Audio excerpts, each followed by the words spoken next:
Bonsoir à tous, merci d'être avec nous sur TVC 78. Nous sommes le lundi 12 février, voici les titres. À 2 jours de la Saint-Valentin, vous êtes peut-être à la recherche d'idées de sortie pour une soirée ou un moment romantique. À cette occasion, la rédaction de TV78 vous a préparé une sélection de sorties dans les Yvelines qui pourrait bien faire craquer votre moitié. J-165 avant le lancement des Jeux Olympiques et Paralympiques 2024. Pour préparer l'événement, Saint-Quentin en Yvelines a lancé son village itinérant À vous les Jeux. L'objectif, sensibiliser les Saint-Quentinois à cet événement planétaire dont une partie de l'histoire va s'écrire dans notre département. Il est certainement l'un des rendez-vous sportifs les plus attendus dans les Yvelines. Jeudi dernier avait lieu l'annuelle rencontre de derby amical entre les élèves de prépa des lycées Sainte-Geneviève et Auch. Au programme de cette soirée digne des campus américains, show de cheerleaders ou encore concours de dunk. Alors qui de Ginette ou de Auch a remporté cette rencontre? Réponse dans ce journal. Et puis un trail unique dans le département, la Diac 78 revient le 6 avril prochain pour sa 5e édition. 4 épreuves sont proposées à travers les Yvelines. Les inscriptions sont ouvertes. On en parle avec Alain Pelos et Bruno Bachelard, tous deux en charge de l'événement dans les invités du 7-8 en deuxième partie d'émission. Et avec moi en plateau, Mickaël Elmidoro, un journaliste de la rédaction. Bonsoir Mickaël. Bonsoir. On parlera comme chaque lundi dans quelques instants des résultats sportifs du week-end. De quoi on va parler très rapidement? Alors on va parler de plein de choses, on va notamment parler de Versailles qui a fait match nul contre Le Mans. On parlera également de boxe avec un gala qui s'est déroulé à Elancourt, vous verrez. Il y a eu du sport ce week-end. Et ce sera tout à l'heure dans le 7-8, mais avant ça, les informations à retenir de la journée.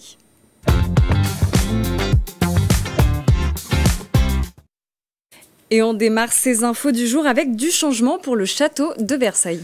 Tout à fait, Gabriel. Selon nos confrères, Le Figaro et La Lettre, Catherine Pégard devrait quitter ses fonctions de présidente de l'établissement public dans les prochains jours. Elle avait été nommée par Nicolas Sarkozy en août 2011 en remplacement de Jean-Jacques Aillagon.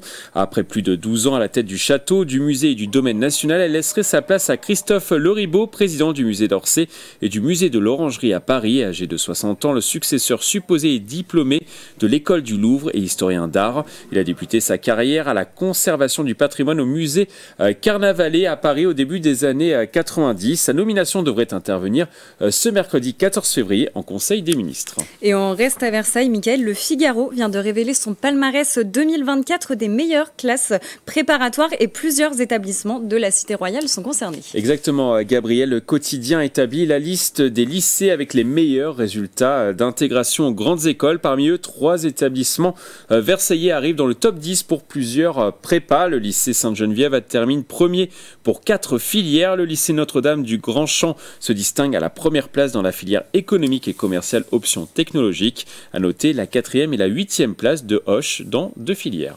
Et toujours à Versailles, la ville s'est imposée dans un autre classement. À l'approche de la Saint-Valentin, la ville pourrait être le lieu idéal pour célébrer cette fête. C'est exact, Gabriel. On ne quitte pas Versailles. Selon une information de nos confrères, 7-8 Actu, la ville royale arrive au 10e rang des communes les plus romantiques de France en 2024. Ce classement est établi pour les villes de plus de 70 000 habitants par le site holidu.fr, spécialisé dans la réservation de location de vacances.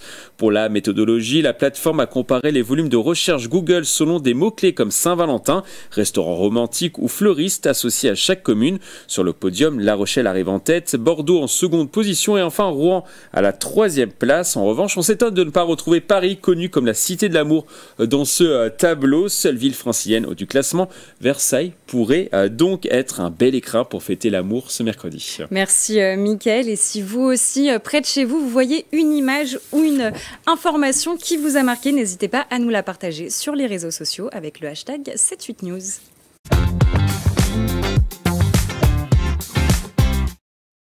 Et vous nous en parliez à l'instant, Mickaël, la Saint-Valentin approche à grands pas. À cette occasion, la rédaction de TV78 vous propose ses bons plans pour réussir votre soirée. Voici la sélection de la rédaction.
Et on espère que cette sélection vous aura donné quelques idées. Un autre rendez-vous approche, celui des Jeux Olympiques et Paralympiques sur le territoire. Pour l'occasion, Saint-Quentin en Yvelines fait monter l'engouement auprès des habitants, notamment avec un village itinérant qui sillonne les communes jusqu'au début des JO. À vous, les Jeux étaient de passage à Montigny-le-Bretonneux le 10 février dernier. Le reportage de Grégory Canali. Ça donne des muscles, ça donne chaud et faut bien s'hydrater quand même. On fait du sport. Je pense aussi que c'est une bonne journée et que c'est une journée pour passer en famille. Du sport en famille. Ce jour-là, une dizaine d'activités sont proposées au centre sportif Pierre de Coubertin à Montigny-le-Bretonneux. Omnikin, tchoukball, parcours en fauteuil ou encore tir au but masqué, ces défis sont à relever en équipe. On se fait guider par son enfant, il vous guide, il vous tient la main, il vous guide sans vous tenir la balle. Et ensuite, on doit tirer on doit marquer le but. C'est un jeu de balle où on doit chasser. Chacun va chasser le plus vite possible une balle et la ramener à son camp. Et j'ai aimé jouer avec mon fils et j'ai réussi aussi à faire le jeu avec d'autres personnes et ça crée une belle ambiance. Ces défis sport famille organisés par la ville de Montigny-le-Bretonneux font partie de la tournée d'À vous les Jeux. Un village itinérant de l'agglomération de Saint-Quentin-en-Yvelines qui sillonne les communes à l'approche de Paris 2024. L'occasion de faire monter l'engouement pour les Jeux Olympiques et de répondre aux questions des habitants. Qu'est-ce que nous, on va pouvoir faire pendant les Jeux? Est-ce qu'on va pouvoir profiter des Jeux sur le territoire sans forcément avoir de place, de billets? Est-ce qu'on peut repartir aussi avec des petits souvenirs, etc. Nous, on a des goodies à faire gagner sur le village. On a aussi des places pour les Jeux Olympiques et Paralympiques à gagner via notre petite roue de la fortune. Donc ça crée pas mal d'engouement. Sur le village, les Saint-Quentinois peuvent notamment consulter une borne interactive sur les Jeux Olympiques et Paralympiques. Les visiteurs pourront se connecter directement sur notre site skierlesjeux.fr via en fait cette borne digitale. Ils peuvent aussi bien sûr s'y connecter de chez eux. On y retrouve des informations sur notre fan zone, donc toutes les dates d'ouverture de la fan zone, les activités sportives qu'on pourra y retrouver et vraiment voilà tout ce qui concerne ce site de célébration. Le village À vous les Jeux passera prochainement par Voisins-le-Bretonneux, Guyancourt ou encore Trappes. Il poursuivra sa tournée jusqu'en juillet à Saint-Quentin-en-Yvelines, où 4 sites accueilleront des épreuves de Paris 2024. Allez, on ouvre une page sport maintenant dans le 7-8.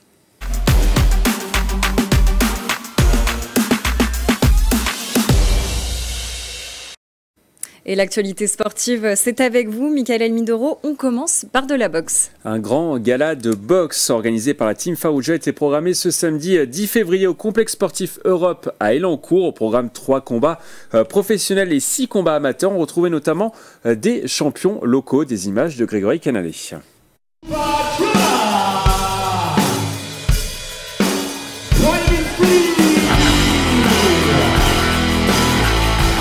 C'était le grand retour de la boxe à Elancourt ce samedi 10 février. Après 2 ans d'absence, le BC Sky 78 et la Team Farouja ont organisé un grand gala au complexe sportif Europe. Une soirée qui a nécessité plusieurs semaines de préparation. Ça fait longtemps qu'on n'a pas organisé avec la boxe pro. Avec la présidente, elle me lance des défis de plus en plus haut.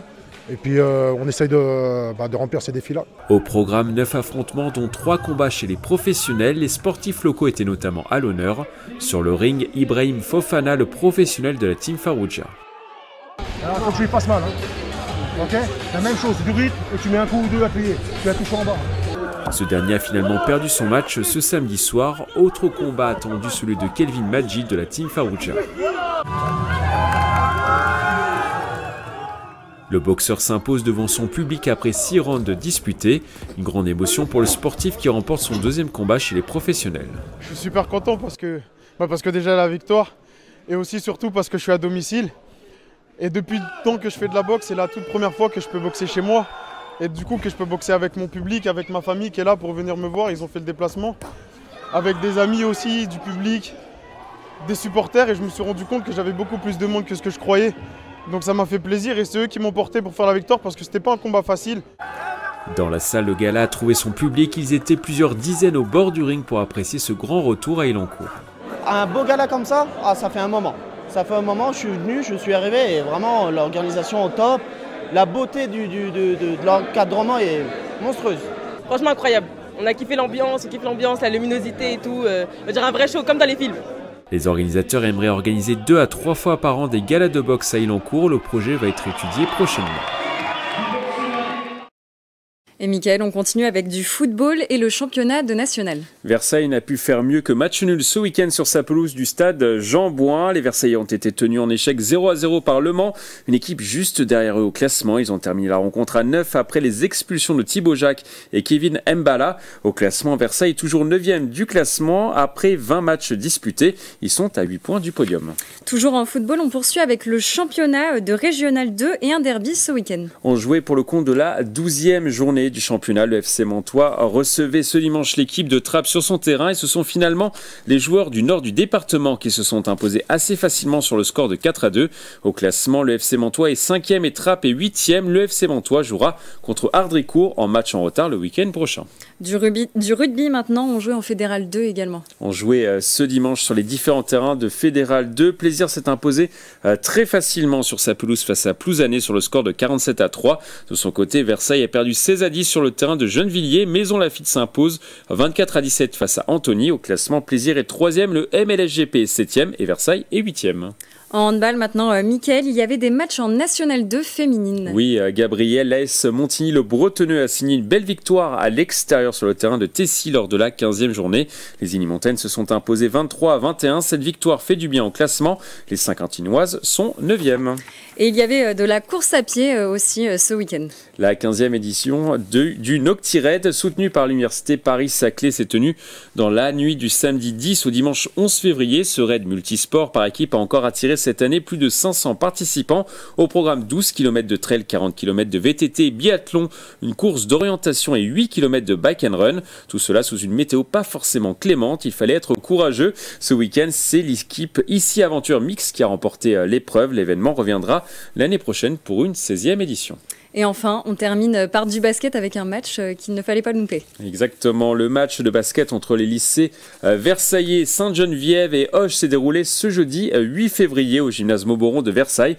Un match sulfureux qui s'est soldé par la victoire de Ginette. Retour sur la rencontre, des images de Grégory Canali.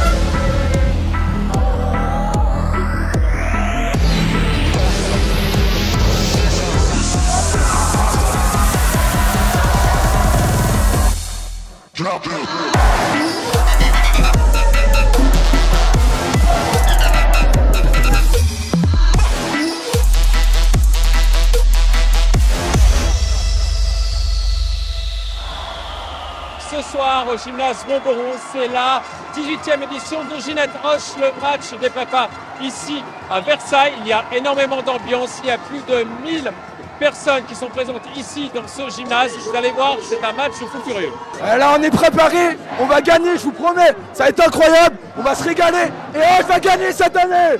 Mais avant de rentrer dans l'arène du gymnase Mauboron de Versailles, place à la concentration et à la causerie d'avant-match pour les deux équipes de basket. Jouez pas pour vos potes, vous allez déjouer. Regardez pas les tribunes. Il y a beaucoup de choses toxiques dans un match. On est entre nous. Ok ? Allez, sans cri.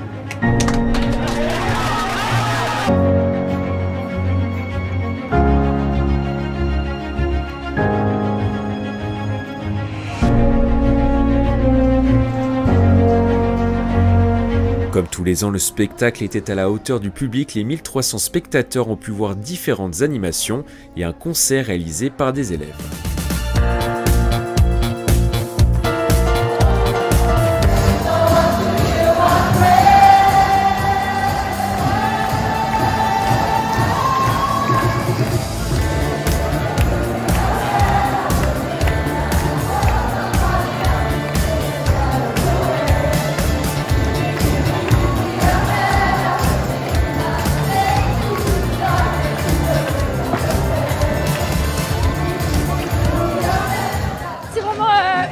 Inoubliable parce que c'est vraiment quelque chose qui a peu de chance d'arriver comme ça Et j'ai eu la chance d'être à cette place et c'est incroyable d'avoir tous ces gens qui sont avec nous et qui chantent avec nous. L'un des moments forts de la soirée, le spectacle des cheerleaders des 2 lycées, un travail de plusieurs mois.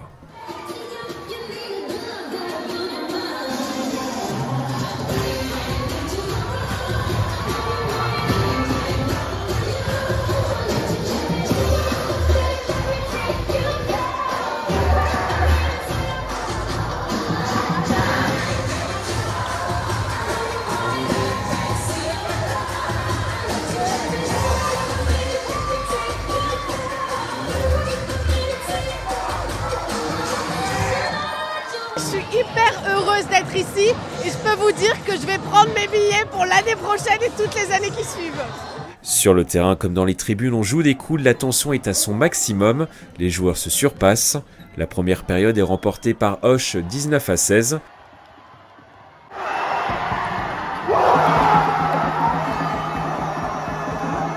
Mais en seconde période, Ginette effectue une remontada et passe devant grâce à plusieurs tirs primés à 3 points.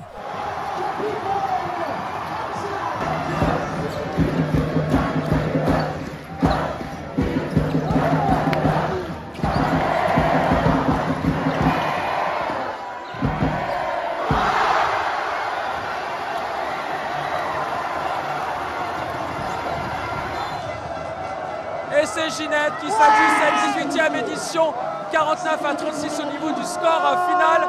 Ginette mène donc 16-2 dans les confrontations directes. Et c'est la fête. En fait, c'est un match très intense. Au début, on s'est un peu fait dominer, mais on a réussi à un peu renverser la tendance avec le mental. Je suis content parce que ça fait 2 ans que je suis en prépa et je n'ai encore jamais vu mon équipe perdre. Et ça fait plaisir. Pour les autres, on ne peut pas en dire autant. On a perdu, mais c'est pas grave, c'est la première année qu'on... On verra plus fort l'année prochaine. On va se relever, on va revenir plus fort. Y'a pas de soucis. L'année prochaine, on est bien. J'espère que je ne serai pas là l'année prochaine parce que ça voudrait dire que j'ai redoublé. Mais oui, on va gagner, évidemment qu'on va gagner. On va la ramener à la maison, c'est une coupe. Ah, c'est beaucoup d'émotions là. Alors là, c'est complètement fou ce qui vient de se passer. Forcément déçu du résultat. Mais au-delà de ça, ça reste un excellent souvenir, je pense qu'on aura tous en commun. Parce que, indépendamment de la victoire ou de la défaite, le fait de jouer devant un public comme ça, avec des ultras aussi peu habillés et déjantés, forcément ça fait plaisir. Non, on n'a jamais douté. Quand on est revenu, en deuxième mi-temps, on a levé la tête et on s'est dit qu'on pouvait le faire, on était meilleurs qu'eux.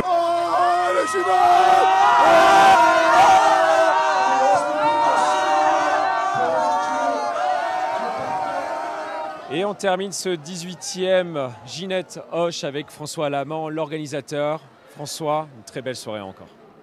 Soirée incroyable, soirée pleine d'émotions, de suspense. C'est l'aboutissement de 5 mois de travail avec un groupe de 220 élèves. C'est des regards, c'est des complicités, c'est de rendre des gens heureux. Et il y aura une 19e édition l'année prochaine, ce sera en février 2025.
Merci Mickaël pour ces images et pour ces informations sportives. On va continuer de parler sport avec nos invités, mais avant ça, jetons un coup d'œil à la météo de demain.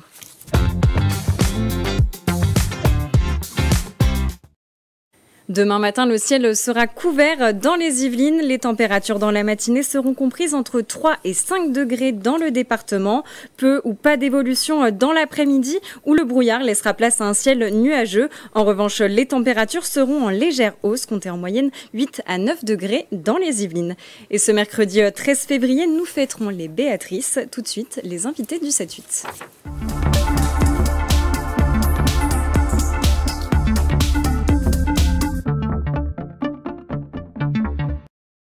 Et je vous le disais, on continue de parler sport dans le 7-8. La 5e édition de la Diagonale des Yvelines, surnommée la Diag 78, revient le 6 avril. Les inscriptions sont ouvertes et cette année encore, 4 épreuves sont proposées pour traverser en trail le département du nord au sud. Pour en parler avec nous en plateau, Alain Pelos, organisateur de la Diagonale 78, et Bruno Bachelard, responsable du tracé. Alors déjà, bonjour à vous deux. Merci d'avoir accepté notre invitation. C'est déjà la 5e édition de la Diagonale des Yvelines. C'est ce que vous espériez, créer un moment récurrent?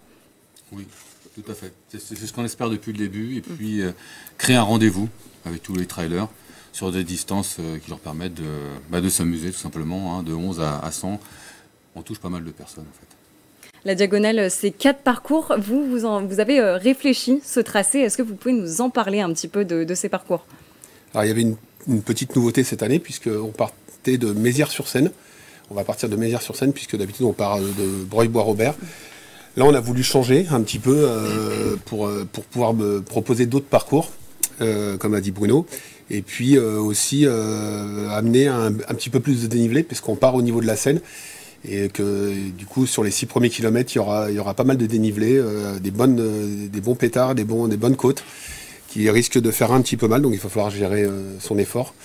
Et ce qui nous permet de découvrir d'autres territoires des Yvelines et puis d'autres villages sur lesquels on ne traversait pas, notamment Goussonville, Flexenville, Béoust. C'était des communes qu'on ne traversait pas auparavant. Alors justement, dans les Yvelines, on est sur un département qui est quand même relativement plat. Vous nous expliquez qu'il y a quand même des difficultés. Est-ce que vous pouvez nous en parler un peu plus en détail? On est allé chercher en fait. Hein. On n'a pas non plus fait le plus droit, le plus facile. On est allé chercher un peu tous les reliefs. Et il y a certains secteurs qui sont propices à ça. Donc on a en tout, sur le 101 km, là on a 1167 dénivelés, mètres de dénivelé en plus, et sur le 51, on a 425. Ça diminue progressivement. Et on retrouve du relief également sur toute la vallée de Haut-Fargis, et puis à la fin sur Rochefort-en-Yvelines. Alors on l'a compris, il y a plusieurs parcours, c'est accessible à tout le monde, en tout cas selon les niveaux. Combien de coureurs vous attendez cette année? Cette année, on est très content puisqu'à ce jour, on est à 500 inscrits. Donc on est à une centaine d'inscrits en plus, même un peu plus, 120 inscrits en plus par rapport au même jour de l'année dernière. Donc on est très content. L'année dernière, on a eu 850 coureurs. Cette année, si on atteint les 1000 ou 1100 coureurs, on sera très content. On ne va pas aller tellement plus haut parce qu'on veut rester une course à taille humaine aussi. Et puis, on arrive dans un petit village qui nous accueille depuis le début, qui est Rochefort-en-Yvelines, qui compte 750 âmes. Donc quand on met les bénévoles et tout ça, ça fait quand même, on double un peu plus la population. Donc je ne veux pas faire peur au maire de Rochefort aujourd'hui. Donc voilà, donc si on atteint les 1100 coureurs, on sera content. Et puis ça restera une belle course avec notamment, on est déjà à 160 inscrits sur le 100 km. Ce qui reste pour un 100 km, ça reste exceptionnel. Donc voilà, donc les feux sont ouverts pour l'instant. Au-delà de l'enjeu sportif, est-ce que vous avez l'impression aussi, ce qui plaît finalement, c'est de redécouvrir les Yvelines pour les coureurs? Ouais. Je pense que je pense que on a l'habitude avec l'organisation d'organiser des courses aussi, alors ça soit aussi bien les flambeaux, le trail dessert, l'hivernal qui a eu lieu il y a 15 jours d'ailleurs, qui est organisé par la famille Feutry, Nathalie Feutry, qui sont les pionniers, on va dire, du trail dans les Yvelines vraiment. Et donc en fait ça nous permet de réunir tous nos parcours que l'on fait tout au long de l'année. Et de le faire découvrir aux coureurs. Voilà. Le partage. Le partage, découvrir le département. Combien de villages vont être traversés cette année? Cette année, on a 26 communes. 26 communes. Ça part de Seine-et-Oise, tout simplement, au bord de Seine, vraiment, avec une structure de terrain qu'on n'a pas l'habitude de trouver dans le coin. Et arriver dans un terrain sablonneux à Rochefort qui ressemble à Fontainebleau presque. Et 26 communes de traversée. Alors vous nous avez parlé des bénévoles, de l'organisation. Justement, comment ça s'organise un événement comme celui-là? Alors ça se prépare bien en amont, hein. Depuis le mois d'août on est dessus. Bruno qui a fait le tracé en collaboration avec l'ONF, puisque on est vraiment proche de manière à répondre un petit peu à leurs attentes. Mais aussi on commence à recruter des bénévoles. On a la chance d'avoir des bénévoles qui répondent tous les ans présents, qui sont là. Là, il nous manque 1 ou 2 postes normalement sur à peu près une centaine de bénévoles, donc c'est très peu. Donc on a la chance d'avoir des bénévoles qui nous suivent aussi. Et j'ai envie de dire que c'est pratiquement aussi pour eux un rendez-vous incontournable. Et donc ça, c'est aussi plaisant de retrouver les mêmes personnes. Voilà. Alors, on organise ça, puis deux mois plus tard, en général, on fait une grande fête avec tous les bénévoles. Notamment l'année dernière, c'était aux étangs de Hollande. Et ça aussi, c'est apprécié par les bénévoles. Et c'est ce qu'on veut faire, c'est regrouper tout le monde et garder ce lien avec nos bénévoles, qui sont la plupart du temps des amis. Donc, voilà. Et puis les coureurs le disent, hein. Merci les bénévoles. Chaque fois qu'ils passent devant un bénévole, on l'entend. Merci, c'est grâce aux bénévoles, bien sûr. C'est pas à nous, à 4 ou 5, là, ou 10 à peine. Voilà. Alors on l'a compris, les bénévoles qui sont nombreux, dont le rôle est important. Vous êtes également soutenu par le département des Yvelines. Comment est-ce qu'ils participent? Déjà, ils nous donnent l'autorisation. Donc c'est pas mal. Pour commencer. Ils nous donnent l'autorisation, puisqu'on traverse les bois départementaux de le Bois des Gaules et le Bois de Rochefort. Donc là-dessus, voilà, ils ont été là au début de l'aventure. Donc ils sont là, mais on a aussi l'association des maires ruraux qui sont très présents. On a aussi Grand Paris Seine-et-Oise, la communauté urbaine de Grand Paris Seine-et-Oise qui est là. Et puis éventuellement Saint-Quentin en Yvelines, Sky, puisque la première édition, pour information, on avait fait le retrait des dossards au Vélodrome. Là, on a voulu tenter cette année. Bon, il est un petit peu pris avec les JO, donc on a compris qu'on n'avait peut-être pas prioritaire. Donc on prend tout à fait. Mais pourquoi pas l'année prochaine faire un départ éventuellement du Vélodrome ou de Saint-Quentin. Donc voilà, donc on essaye de jouer un petit peu avec toutes les collectivités du département. De Rambouillet territoire. De Rambouillet territoire aussi qui est là.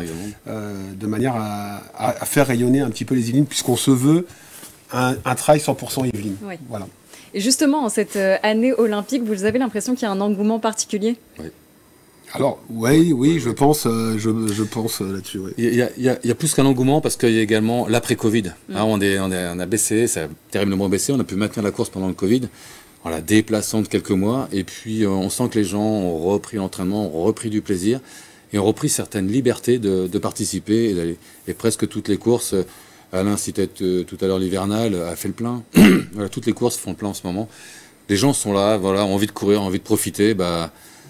Voilà, notre partage, c'est de faire profiter tout le monde de nouveaux parcours. Et surtout, comme on le disait, c'est une diagonale. Généralement, on reste dans un petit coin. Et là, c'est de la diagonale. On va avoir plusieurs terrains, plusieurs reliefs, plusieurs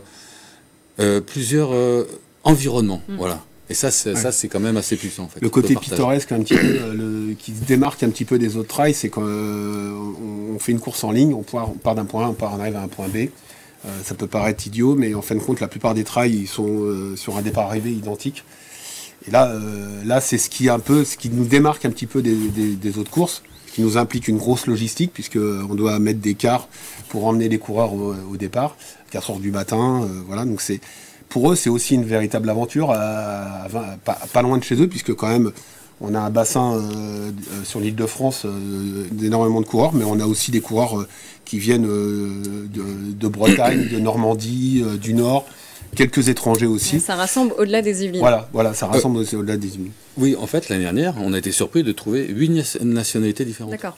Des Anglais, des Belges, Allemagne, Pologne, Maroc, Portugal, Américains, Angleterre et France. C'est un rendez-vous qui commence à avoir une renommée, finalement. Oui, on est surpris, et puis tant mieux. 144 clubs et alors 30% de dossards pour les femmes. Donc c'est super, je trouve ça génial. Voilà. Alors, on peut encore s'inscrire. Quelle est la démarche à suivre? Alors, on peut encore s'inscrire, bien sûr. Là, la plupart des inscrits, c'est sur le 100 et le 50, ce qui est un peu normal, puisqu'il faut préparer quand même ce type de course. Le 20 et le 12 commencent à se remplir aussi. Là, on a mis un petit délai pour le 100 km, puisqu'on va offrir aux finishers du 100 km la médaille de la diagonale, bien sûr, mais aussi le sweat. Alors, Bruno le porte, il triche un peu parce qu'il a le polo, le sweat finisher, mais c'est ce que chaque coureur aura. Donc on incite aux coureurs quand même de s'inscrire assez en amont de manière à avoir la bonne taille. Voilà, c'est la petite astuce. Et donc ils peuvent s'inscrire via le site de la diag78.fr. Et puis là, il y a le déroulé, c'est assez simple pour s'inscrire. Voilà. Alors, nous, on est aussi par rapport à l'inscription, on est sur des prix qui nous semblent raisonnables. Alors bien sûr, c'est toujours un montant, mais on essaye d'être justement de faire un prix assez raisonnable, de manière à ce que ça soit ouvert à tous. Voilà.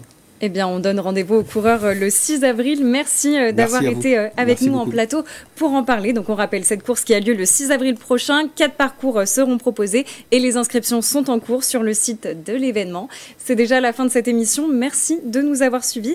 Demain, vous retrouverez Grégory Canalet pour une nouvelle émission. En attendant, très belle soirée sur TV 70.